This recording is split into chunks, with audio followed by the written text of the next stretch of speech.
ഇപ്പോഴത്തെ വിഷു സംക്രമണത്തിനകത്ത് പല നക്ഷത്രക്കാരും വിശ്വാസവഞ്ചനയും ചതിയിലും പെടാനുള്ള സാധ്യത വളരെ കൂടുതലാണ്. വരും ദിവസങ്ങളിൽ ഞാൻ 1-2 നക്ഷത്രങ്ങളെക്കുറിച്ചുള്ള വിശദമായ ഒരു പഠനം നടത്തി പറയണമെന്ന് ഞാൻ വിചാരിക്കുന്നു. ഇനിയാണ് നമുക്ക് സംഭവിക്കാൻ പോകുന്ന ഒരു കാര്യം ഞാൻ പറയാൻ പോകുന്നത്. അദ്ദേഹത്തിൻ്റെ ഗ്രഹനില അനുസരിച്ച് അദ്ദേഹത്തിൻ്റെ ജീവിതത്തിൽ 3 പെൺകുട്ടികളുടെ യോഗമുണ്ട്. നിനക്ക് ഗജകേസരി യോഗമുണ്ടാകുന്ന കാലത്ത് ദൈവം പരീക്ഷിക്കാനായിട്ട് ഒരാളെ വിടും. അതങ്ങനെയാണ്, ഒരു പരീക്ഷണം എല്ലാത്തിനും ഉണ്ട്. നമസ്കാരം. അങ്ങനെ ഒരു മേടവിഷു വീണ്ടും പുലർന്നു. നാളെ പുലരും. മനുഷ്യന് ഒരുപാട് ആഗ്രഹങ്ങൾ സാക്ഷാത്കരിക്കപ്പെടും എന്ന് വിശ്വസിക്കപ്പെടുന്ന മേടവിഷു സംക്രമണമാണ്. നമ്മൾ യൂട്യൂബ് തുറന്നാൽ ജ്യോതിഷ പണ്ഡിതന്മാർ രാജയോഗമുള്ള നക്ഷത്രക്കാരെക്കുറിച്ചും നിങ്ങളുടെ ഇതുവരെയുള്ള കഷ്ടപ്പാടുകളൊക്കെ കഴിഞ്ഞ് രാശികൾ മാറി സുഖകരമായൊരവസ്ഥയുണ്ട് എന്ന് എല്ലാ രാശിക്കാരെക്കുറിച്ചും ജ്യോതിഷ പണ്ഡിതന്മാർ പറയുന്നുണ്ടെങ്കിലും നമ്മൾ അടിസ്ഥാനപരമായി അതൊന്നും വിശ്വാസത്തിലെടുക്കേണ്ടതില്ല. കാരണം ഒരു മനുഷ്യൻ അവൻ്റെ പൂർവ്വജന്മാർജിതമായിട്ടുള്ള വിധിക്കനുസരിച്ച് ജനിക്കുന്നു. അവൻ്റെ പൂർവ്വജന്മത്തിലെ കർമ്മങ്ങളനുസരിച്ചാണ് അവൻ ജനിക്കുന്നത്. അവൻ ആ പൂർവ്വജന്മത്തിൽ ചെയ്ത കർമ്മങ്ങളുടെ ബാക്കി ഫലം, ആ ഫലം അനുസരിച്ചാണ് ഈ ജന്മത്തിൽ വന്ന് എവിടെയാണ് ജനിക്കേണ്ടത്. ഞാൻ നേരത്തെ പറഞ്ഞിട്ടുള്ളതുപോലെ സത്കർമ്മങ്ങൾ ചെയ്താൽ യാചകൻ രാജാവായും, രാജാവ് ദുഷ്കർമ്മങ്ങൾ ചെയ്താൽ രാജാവ് യാചകനായും ജനിക്കും. അങ്ങനെയാണ്. അപ്പോൾ കർമ്മങ്ങൾക്കനുസൃതമായിട്ടാണ് ഓരോ മനുഷ്യൻ്റെ ജന്മവും. ഈ ജന്മത്തിലും നമ്മുടെ എല്ലാ നക്ഷത്രക്കാരുടെയും ഫലം പറയാൻ പറ്റില്ല. കാരണം ഓരോരുത്തർ ജനിക്കുമ്പോഴുണ്ടാകുന്ന ഗ്രഹനിലകൾക്കനുസരിച്ചാണ് അവൻ്റെ ഫലം പറയാൻ പറ്റുക. അതുകൊണ്ട് കോമൺ ആയിട്ടുള്ള ഫലങ്ങൾ, പൊതുഫലങ്ങൾ ഒരു മനുഷ്യൻ്റെയും വ്യക്തി ജീവിതത്തെ സ്വാധീനിക്കുന്നതല്ല. പത്രങ്ങളിൽ വരുന്ന അല്ലെങ്കിൽ നിത്യേന അല്ലെങ്കിൽ ആഴ്ച ഫലങ്ങൾ ഇതെല്ലാം തന്നെ പ്രായോഗികമായി നമ്മൾ വിശ്വസിച്ചിരുന്നാൽ ഈ ആഴ്ച നിങ്ങൾക്ക് ലോട്ടറി അടിക്കാനുള്ള യോഗമുണ്ടെന്ന് പറഞ്ഞ് ലോട്ടറി എടുത്താൽ ആ ലോട്ടറിയുടെ പൈസ പോകും എന്നുള്ളതല്ലാതെ അത് ഫലം കാണുകയില്ല. ജ്യോതിഷത്തിനെ നമുക്ക് ജ്യോതിഷശാസ്ത്രം പ്രകാശത്തിൻ്റെ ശാസ്ത്രമാണ്. അന്ധകാരമാകുന്ന ജീവിതത്തിൽ പ്രകാശം, പ്രകാശം, ജ്യോതി, ആ പ്രകാശത്തിൽ നിന്ന് അതിൻ്റെ ആ ഗ്രഹനിലകളുടെ പ്രകാശം അനുസരിച്ച് നമ്മൾ ഈ ഗ്രഹങ്ങളൊക്കെ ഇങ്ങനെ സഞ്ചരിക്കുമ്പോൾ, ഇങ്ങനെയൊക്കെയുള്ള ദൃഷ്ടി ഉണ്ടാകുമ്പോൾ ആ സമയത്ത് ജനിച്ച മനുഷ്യർക്ക് ഇങ്ങനെയൊക്കെയുള്ള ദോഷങ്ങൾ ഉണ്ടാകുമെന്ന്, അതുകൊണ്ട് അത് കരുതി ജീവിക്കണം എന്നൊക്കെ നമുക്കൊരു പരിധി വരെ മനസ്സിലാക്കാം എന്നുള്ളതല്ലാതെ 100% ഇത്തരമുള്ള ജ്യോതിഷശാസ്ത്രത്തെ ആശ്രയിച്ച് നമ്മൾ ജീവിക്കാൻ തുടങ്ങിയാൽ അത് ബുദ്ധിമുട്ടാകും എന്നാണ് എനിക്ക് അഭിപ്രായമുള്ളത്. പലരും നല്ല സമയമാണ് സ്വാമി, എനിക്ക് നല്ല സമയമായിട്ടും എനിക്കൊരു പ്രയോജനവുമില്ല, എനിക്ക് ഇന്ന ജ്യോതിഷ പണ്ഡിതൻ പറഞ്ഞു, അദ്ദേഹം വളരെ ഗ്രഹിച്ച് കാര്യങ്ങൾ പറയുന്ന ഒരാളാണ്, പക്ഷേ എല്ലാം ഞാൻ ഗ്രഹിച്ച് എല്ലാ കാര്യങ്ങളും ചെയ്തിട്ട് എനിക്ക് ഇന്ന് വരെ ലോട്ടറി അടിച്ചിട്ടില്ല, എനിക്കൊരു നല്ല ജോലി കിട്ടിയിട്ടില്ല, എനിക്ക് ദാമ്പത്യത്തിൽ സുഖകരമായൊരവസ്ഥ ഉണ്ടായിട്ടില്ല, എൻ്റെ കടബാധ്യതകൾ തീർന്നിട്ടില്ല എന്ന് പറഞ്ഞാൽ നല്ല കാലമാണെന്ന് പറഞ്ഞ് വീട്ടിലിരുന്നാൽ മതിയോ? നിങ്ങളുടെ കർമ്മങ്ങൾ ചെയ്യൂ. ഫലം ഇച്ഛിക്കാതെ കർമ്മങ്ങൾ ചെയ്താൽ മാത്രമേ അതിൻ്റെ ഫലം നിങ്ങളിലേക്ക് വന്നു ചേരുകയുള്ളൂ. കാലം നല്ലതായതുകൊണ്ട് കാര്യമില്ല. ആ കാലത്തിനനുസരിച്ചുള്ള മാറ്റങ്ങൾക്ക് വിധേയമാവുകയും നമ്മൾ സത്കർമ്മങ്ങൾ ചെയ്താൽ മാത്രമേ എത്ര വേടവിഷു ആണെങ്കിലും, എത്ര വിഷു സംക്രമണമാണെങ്കിലും, എത്ര ഗ്രഹങ്ങൾ ഉത്തമമാണെങ്കിലും അതിന് മാറ്റമുണ്ടാകുകയുള്ളൂ. ഇത് നമ്മൾ തിരിച്ചറിയാതെ നമുക്കിനി നല്ല കാലമാണ്, രാജയോഗമാണ്. ഞാൻ ഇന്നലെ കുറേ പണ്ഡിതന്മാരുടെ ഇതിങ്ങനെ പരിശോധിച്ചു. അപ്പോൾ ഇന്ന ജ്യോതിഷന്മാർ, ഇന്ന ജ്യോതിഷ അവരൊക്കെ ഫലങ്ങളെക്കുറിച്ച് പറയുന്നുണ്ട്. ഇപ്പോൾ ഗ്രഹങ്ങൾ മാറുമ്പോഴുണ്ടാകുന്ന പൊതുഫലങ്ങളെക്കുറിച്ച് പറയുന്നുണ്ട്. അതൊക്കെ ഒരു പരിധിവരെയൊക്കെ മാറ്റമുണ്ടാകും. ഇപ്പോൾ അശ്വതി മുതൽ രേവതി വരെയുള്ള ഫലങ്ങൾ, അഭിജിത്ത് എന്ന് പറയുന്ന ഒരു നക്ഷത്രമുണ്ട്. പിന്നെ കൃത്യമായിട്ടുള്ള സമയമനുസരിച്ചിട്ടുള്ള ഗ്രഹനിലകളാവണം എന്നില്ല. ഇതൊക്കെ ഉണ്ടാകുന്ന അങ്ങോട്ടും ഇങ്ങോട്ടുമുള്ള മാറ്റങ്ങളൊക്കെ ഒരുപാടുണ്ട്. ഇതൊന്നും വിശ്വസിക്കാത്തവർ നല്ല കർമ്മങ്ങൾ ചെയ്തും കഠിനാധ്വാനം ചെയ്തും ജീവിക്കുന്നില്ലേ? ഇതൊന്നും പക്ഷേ അവരുടെ ഫലങ്ങൾ നോക്കുമ്പോൾ ഇപ്പം എൻ്റെ അടുത്ത് പറയും മുസ്ലിം സമുദായത്തിൽപ്പെട്ടവരോ ക്രിസ്ത്യൻ സമുദായത്തിൽപ്പെട്ടവരോ ജ്യോതിഷം നിൽക്കാതെ കല്യാണം കഴിച്ച് അന്തസ്സായിട്ട് ജീവിക്കുന്നു എന്ന് പറയുമ്പോൾ ഞാൻ അവരുടെ ജാതകം പരിശോധിച്ചിട്ടുണ്ട്. ഉത്തമ പൊരുത്തങ്ങളായിരിക്കും. ഉത്തമമായ പൊരുത്തവും പരസ്പരം വിട്ടുവീഴ്ചയും ഉള്ളതായിരിക്കും. ഈ അടുത്ത കാലത്ത് ഒരു സമ്പന്നമായ വീട്ടിലേക്ക് ഒരു ചെറുപ്പക്കാരൻ ഒരു പെൺകുട്ടിയെ കല്യാണം കഴിച്ചു കൊണ്ടുവന്നു. 10% പൊരുത്തം. ആ അമ്മയാണെങ്കിൽ ജ്യോതിഷമല്ല, രാവിലെ എഴുന്നേറ്റാൽ ക്ഷേത്രങ്ങളിൽ പോവും. ആ മകൻ ഒറ്റ മകനേ ഉള്ളൂ. ഭർത്താവാണെങ്കിൽ ഇതിലൊന്നും വിശ്വാസമില്ല. എന്നാൽ അദ്ദേഹം ഒരു നിശബ്ദനായ ജീവിയാണ്. പുസ്തക വായനയും അദ്ദേഹത്തിൻ്റെ ലോകത്ത് ഒരു ശല്യവുമില്ല. ഭക്ഷണം കഴിക്കും, എല്ലാവരോടും സൗഹൃദമാണ്. ഈ അമ്മയാണ് ആ കുടുംബം മുഴുവൻ നടത്തിക്കൊണ്ട് പോകുന്നത്. ഒരു തേങ്ങ വെട്ടാൻ വന്നാൽ പോലും അദ്ദേഹം അമ്മയെ അവരോട് ചോദിക്കൂ. എല്ലാം അദ്ദേഹം ഒരു കാര്യത്തിലും ഇടപെടാറില്ല. പക്ഷേ നല്ല ഭർത്താവാണ്, ശല്യമൊന്നുമില്ല. ഒരു മകനുണ്ട്. മകനെ ഒരു വിവാഹം കല്യാണം കഴിച്ചു. എന്നെ അവർ അമ്മ പലവട്ടം വിളിച്ചിട്ടുള്ളതാണ് മകൻ്റെ കല്യാണം. അപ്പോൾ ഞാൻ അദ്ദേഹം ഇപ്പോൾ ഗ്രഹനില വെറുതെ ഒന്ന് പരിശോധിച്ചു. എനിക്ക് ജ്യോതിഷമൊന്നും നോക്കാനൊന്നും അറിയത്തില്ല. എന്നാലും ഞാൻ ആ ഗ്രഹനില കിട്ടിയ സമയം വെച്ച് നമ്മുടെ ഉപാസനാമൂർത്തിയുടെ ഫലം കൊണ്ട് ഞാൻ പറഞ്ഞു, ഈ കുട്ടിക്ക് ദാമ്പത്യ യോഗം ഭയങ്കര പ്രശ്നമാണ്. അയ്യോ, ഇത് ജ്യോതിഷ പണ്ഡിതന്മാരൊക്കെ ഇങ്ങനെല്ലാം പറഞ്ഞല്ലോ, അത് വേറെ പ്രശ്നമില്ല. പക്ഷേ പല പണ്ഡിതന്മാരും ഒക്കെ പറഞ്ഞു, ഒന്ന് ഹരിപത്തനാപുരം പറഞ്ഞു, ഒന്ന് ശ്രദ്ധിച്ചിട്ട് ചെയ്യണം എന്ന് പറഞ്ഞു. ഞാൻ പറയാം, ഹരി അങ്ങനെ പറഞ്ഞിട്ടുണ്ടെങ്കിൽ ഒന്ന് നോക്കുന്നത് നല്ലതാണ്. അതാണ് അദ്ദേഹം ഒരു സാമാന്യമായിട്ട് ഞാൻ ജ്യോതിഷത്തിനകത്ത് അദ്ദേഹം പറയുന്ന ഫലങ്ങളും തള്ളിക്കറിയാൻ പറ്റാത്ത ചില അനുഭവങ്ങൾ എൻ്റെ അടുത്ത് പലരും വന്ന് പറഞ്ഞിട്ടുള്ളത് കൊണ്ടും ഞാൻ പറയുന്ന ഫലങ്ങളുമായിട്ട് ഒത്തുപോകുന്നതായിട്ട് തോന്നിയിട്ടുള്ള ഒരാളാണ് എൻ്റെ അടുത്ത് കൊണ്ടുവന്നത്. അപ്പോൾ ഞാൻ പറഞ്ഞു, അത് അവരൊക്കെ നോക്കിയിട്ടുണ്ടെങ്കിൽ നിങ്ങൾ കെട്ടിച്ചോളൂ. എനിക്ക് ഈ പൊരുത്തങ്ങൾ നോക്കി ഫലം പറയാനില്ല. എൻ്റെ ശിഷ്യനായിട്ടുള്ള ഒരാളുണ്ട്, അദ്ദേഹം ശ്യാമിനോട് പറഞ്ഞാൽ ശ്യാം നോക്കി പറയും, നല്ല ഗഹനമായിട്ട് നോക്കി പറയും എന്ന് പറഞ്ഞു. എന്തായാലും ഈ കല്യാണം കഴിച്ചപ്പോഴുള്ള പ്രശ്നം, ഈ പെൺകുട്ടി ഒരു ജോലിയും ചെയ്യില്ല. ഈ പെൺകുട്ടി സമയത്തിന് അമ്മയ്ക്ക് പ്രശ്നമൊന്നുമില്ല. അമ്മ എല്ലാ കാര്യങ്ങളും ചെയ്ത് കൊടുക്കും. വീട്ടിൽ ജോലിക്കും ആളുണ്ട്. കുനിഞ്ഞൊരു കുപ്പ എടുക്കത്തില്ല. അമ്മ പറയുകയാണ്, രാവിലെ എഴുന്നേറ്റാൽ മുഖം കഴുകി ഒരു ചായയുമായിട്ട് ഫ്രണ്ടിൽ പോയി ഗൃഹനാഥൻ സാറിരിക്കുന്നതിൻ്റെ മുമ്പിൽ തന്നെ പോയിരിക്കും. ഒരു ജോലിയും ചെയ്യില്ല. കാരണം സമ്പന്നമായി വളർന്നൊരു കുട്ടിയാണ്. ഒരുപാട് ജോലിക്കാരുമായിട്ട് വളർന്നതാണ്. ഒരു പണിയും ചെയ്യില്ല. അപ്പം ദാമ്പത്യം ഉത്തമമാണ് എന്ന് പറഞ്ഞിട്ട് കാര്യമുണ്ടോ? ഉത്തമമായ ദാമ്പത്യത്തിൽ പൊരുത്തമുണ്ടെന്ന് പറഞ്ഞിട്ട് കാര്യമുണ്ടോ? പൊരുത്തപ്പെടാൻ പറ്റുന്ന ഒരു പെൺകുട്ടി ഉണ്ടായിട്ടല്ലേ കാര്യമുള്ളൂ. അപ്പോൾ ആ പെൺകുട്ടിയുടെ നക്ഷത്രഫലം നോക്കിയിട്ട് ഉത്തമമാണ്, ഇനി രാജയോഗമാണ് കുട്ടിക്ക്, ഒന്നും അറിയണ്ട. നല്ല ധനമുള്ള വീട്ടിലേക്ക് വന്നു കയറി എല്ലാ ജോലികളും ചെയ്യുന്ന അമ്മായിയമ്മയെ സഹായിക്കാൻ ഒരാൾ, ഒരു ശല്യമില്ലാത്ത അമ്മായിയപ്പൻ, ഒരു ശല്യമില്ലാത്ത ഭർത്താവ്, വൈകുന്നേരം ആയാൽ പുറത്തു പോകണം.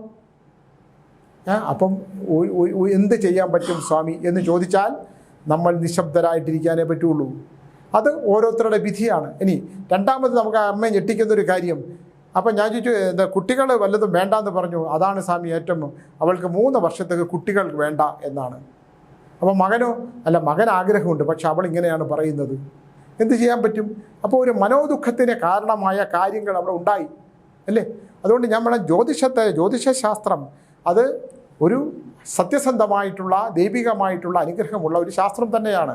ആ ശാസ്ത്രത്തെ മാത്രം ആശ്രയിച്ചു പോയാൽ, മുമ്പിലോട്ട് പോയാൽ ഉണ്ടാകുന്ന വിപത്തുകളാണ്. അമ്മയ്ക്ക് മനോദുഃഖമാണ്. കാരണം ഒരു പെൺകുട്ടി വന്നു കയറിയാൽ ദുഃഖം അനുഭവിച്ചേ പറ്റൂ അല്ലേ?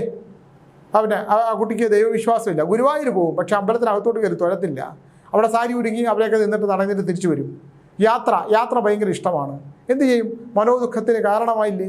അപ്പോൾ ഈ ഭാര്യ പോയി അദ്ദേഹത്തിനോട്, സാറിനോട് പറഞ്ഞു, ഇങ്ങനെയൊക്കെയാണ് പെൺകുട്ടിയെന്ന്. അദ്ദേഹം തല കുലുക്കി ചിരിച്ചു. വേറെ ഒരു പരിപാടിയില്ല. അപ്പോൾ ഇങ്ങനെയാണ്. അപ്പോൾ ജ്യോതിഷ ശാസ്ത്രത്തെ മാത്രം ആശ്രയിച്ച് പൊരുത്തങ്ങൾ മാത്രം നോക്കി, അപ്പം പെൺകുട്ടി കൂടെ മനസ്സിലാക്കണം, ഞാനൊരു അന്യ വീട്ടിലേക്കാണ് വന്നത്. ഞാൻ മറ്റൊരു പുരുഷൻ്റെ വീട്ടിലേക്ക്, എൻ്റെ ജീവിതത്തിലേക്ക് ഒരു പുരുഷൻ വന്നിട്ടുണ്ട്. ഞാൻ അവനുമായിട്ട് സുഖകരമായിട്ടുള്ള ദാമ്പത്യവും ജീവിതവും നയിക്കണം. രാവിലെ അവന് ഒരു ഗ്ലാസ് ചായ എടുത്തുകൊണ്ട് കൊടുക്കണം. അവൻ്റെ വസ്ത്രങ്ങൾ അലക്കി വെക്കണം. അവൻ യാത്രയ്ക്ക് പോകുമ്പോൾ അതിനുള്ള തയ്യാറെടുപ്പുകൾ എടുക്കണം. ഒരു സാധാരണ നോർമൽ ഭാര്യ. ഈ പെൺകുട്ടി യാതൊരു കാര്യം ചെയ്യില്ല. നന്നായിട്ട് മേക്കപ്പ് ചെയ്ത് മുമ്പിൽ ഇങ്ങനെ ഇരിക്കും.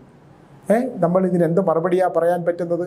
അപ്പോൾ ഈ കുട്ടിയുടെ അദ്ദേഹം അമ്മയെ വിളിച്ചു. ഈ അമ്മ അപ്പോൾ പറഞ്ഞു, അവളിവിടെ ഞാൻ ജോലിയൊന്നും ചെയ്യിപ്പിക്കത്തില്ല, ഇവിടെ ജോലിക്കാരൊക്കെ ഉണ്ട്, അവൾക്ക് അതൊന്നും താല്പര്യമില്ല. പിന്നെ 2 മണിക്കൊരു ഉറക്കമുണ്ട് ഭക്ഷണം കഴിച്ചാൽ, പിന്നെ അവിടെ 6 മണിക്ക് എഴുന്നേക്കുള്ളൂ. അപ്പോൾ പയ്യൻ്റെ ദാമ്പത്യം എന്തായി തീർന്നു? ഈ അച്ഛൻ്റെ അമ്മയുടെ കാലം കഴിഞ്ഞാൽ ഞാനത് കേട്ട് നിശബ്ദനായിട്ടിരുന്നേ ഉള്ളൂ.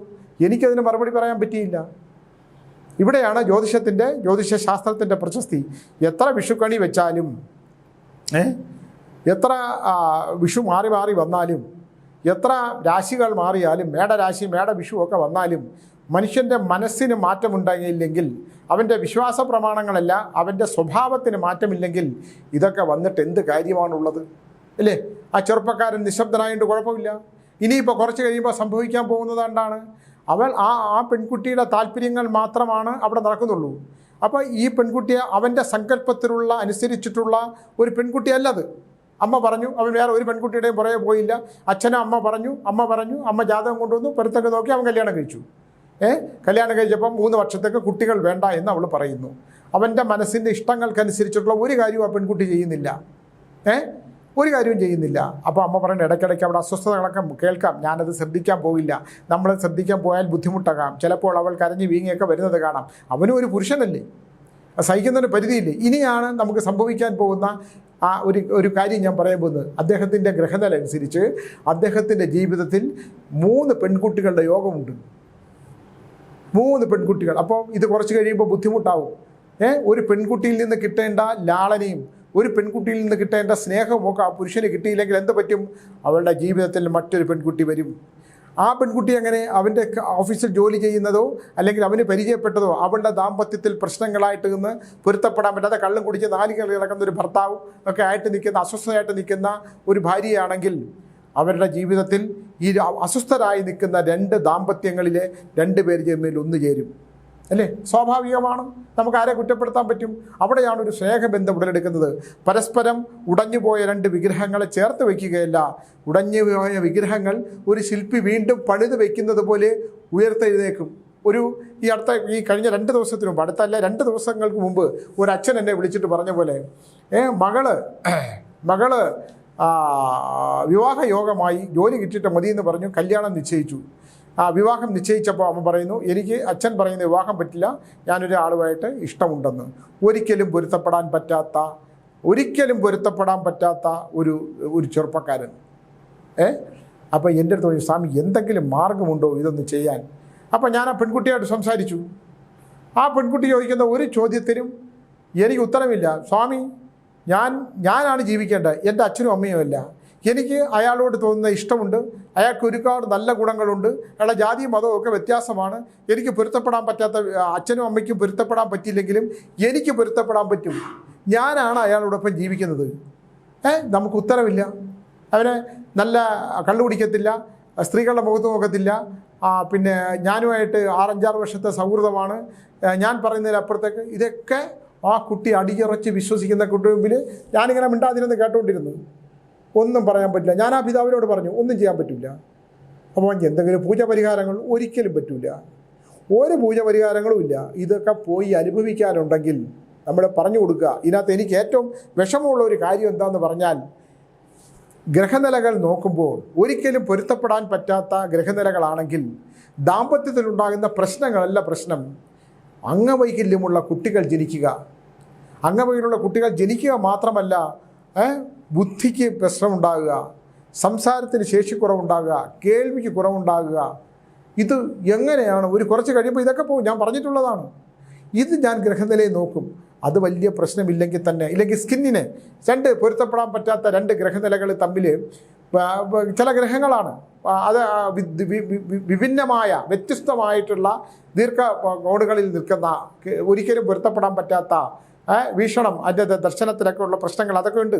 അങ്ങനെ ചെയ്തു കഴിഞ്ഞാൽ ഈ സ്കിൻ ഡിസീസ് ഉണ്ടാവും. ജനിക്കുന്ന കുട്ടിക്ക് അവൻ എന്ത് പാപം ചെയ്തിട്ടാണ്, ആ കുട്ടി എന്ത് പാപം, അതിൻ്റെ പൂർവ്വജന്മം എടുക്കുമ്പോൾ ഇങ്ങനെയൊരു സ്കിൻ ഡിസീസ് ഉണ്ടാവണമെങ്കിൽ അത് സർപ്പസംബന്ധമായ വിഷയങ്ങൾക്ക് ആ പൂർവ്വജന്മത്തിൽ ആ സർപ്പങ്ങളെ അതിഭീകരമായി ഉപദ്രവിച്ചതിൻ്റെ പരിണിത ഫലമായിട്ട് ഞാൻ ഇന്ന സ്ഥലത്ത് ഇങ്ങനെ ജനിക്കുകയും എൻ്റെ സ്കിന്നിന്, എൻ്റെ തൊലിക്ക്, എൻ്റെ ശാരീരികമായിട്ടുള്ള അവസ്ഥയ്ക്ക് ഏറ്റവും മോശമായ ഭീകരമായ ഒരു രൂപമുണ്ടായേ പറ്റൂ. ആ തൊലി അത് വൈകൃതമായി പോകും. അതിന് നമ്മൾ എന്തിനാണ് അങ്ങനെ ഒരു കുട്ടിയെ സൃഷ്ടിക്കുന്ന സമൂഹത്തിനകത്ത്? അല്ലേ? അങ്ങനെയെങ്കിൽ ഈ മാതാപിതാക്കൾ, ഈ പ്രണയിക്കുന്നവർ തമ്മിലുള്ള താൽക്കാലികമായിട്ടുള്ള തീഷ്ണമായ പ്രണയത്തിൻ്റെ അഗ്നിപർവ്വതങ്ങളൊക്കെ ഉയർന്നു നിൽക്കും. പക്ഷേ നിങ്ങളൊന്ന് ചിന്തിച്ചു നോക്കൂ, നമ്മുടെ അടുത്ത തലമുറയെ സൃഷ്ടിക്കുമ്പോൾ അങ്ങനെ ഒരു സമൂഹത്തിന് ചോദ്യചിഹ്നമായ ഒരു കുട്ടിയെ നമ്മൾ സൃഷ്ടിക്കണമോ എന്നൊന്ന് സ്വയം ഒന്ന് ചിന്തിച്ചു നോക്കൂ. അത് മാത്രമേ ഞാൻ പറയുന്നുള്ളൂ.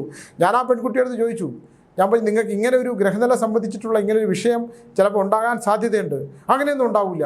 അത് ശാസ്ത്രം ഇത്രയും വളർന്ന സ്വാമി അറിഞ്ഞില്ലേ? ആ ശാസ്ത്രം വളർന്നു, ശാസ്ത്രം നല്ലവണ്ണം വളർന്നിട്ടുണ്ട്. ഇതും ഒരു ശാസ്ത്രമാണ്, ജ്യോതിഷവും ഒരു ശാസ്ത്രമാണ്. അല്ലെങ്കിൽ പിന്നെ റോക്കറ്റ് പോകുമ്പോഴത്തേക്ക് സമയം കുറിക്കേണ്ട ആവശ്യമില്ലല്ലോ. ഇന്ന സമയത്ത് ഇന്ന നാഴിക ഇന്ന വിനാഴിക കഴിയുമ്പോൾ റോക്കറ്റ് ഇന്നിൽ നിന്ന് അന്തരീക്ഷത്തിലെ സൗരയൂഥത്തിലെ ഇന്ന രംഗത്ത് പ്രവേശിക്കാനുള്ളതെന്ന് സമയം കുറിക്കേണ്ട ആവശ്യമില്ലല്ലോ. ഇപ്പം ശാസ്ത്രം എന്ന് പറയും, ശാസ്ത്രം ചിന്തിക്കുന്നത്, ഈ സമയം കുറിക്കുന്നതും ശാസ്ത്രമില്ല എന്ന് പറയുന്നതും ജ്യോതിഷ സംബന്ധമായ കാര്യങ്ങളില്ല എന്ന് പറയുന്നവരുടെയൊക്കെ മസ്തിഷ്കം സൃഷ്ടിച്ചത് തന്നെ എവിടുന്നാണ്? മനുഷ്യനെ സൃഷ്ടിച്ചത് തന്നെ എവിടുന്നാണ്?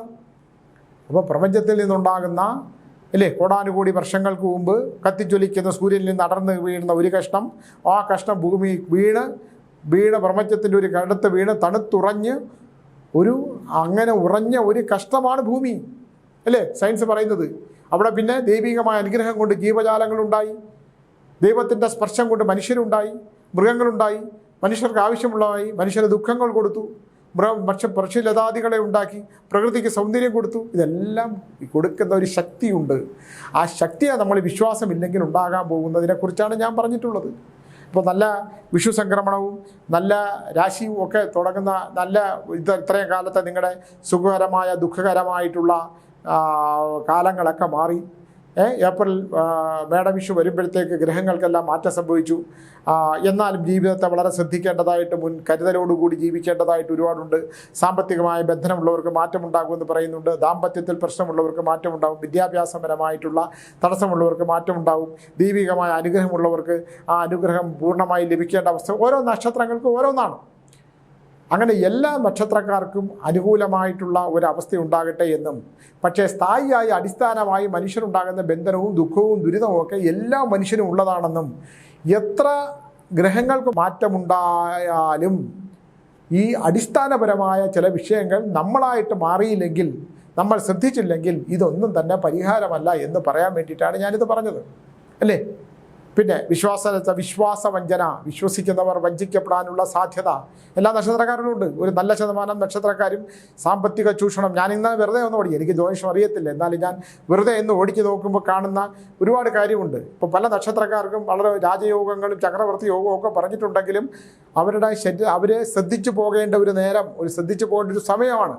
എല്ലാ രാജയോഗങ്ങളും ചക്രവർത്തി യോഗവും ഒക്കെ ഉള്ളവർക്കും, ഗജകേസരി യോഗം ഒക്കെ ഉള്ളവർക്കും അതിൻ്റെ അടിയിൽ ഒരു വരിയുണ്ട്. അത് ആ ആളെ വളരെ ശ്രദ്ധാപൂർവം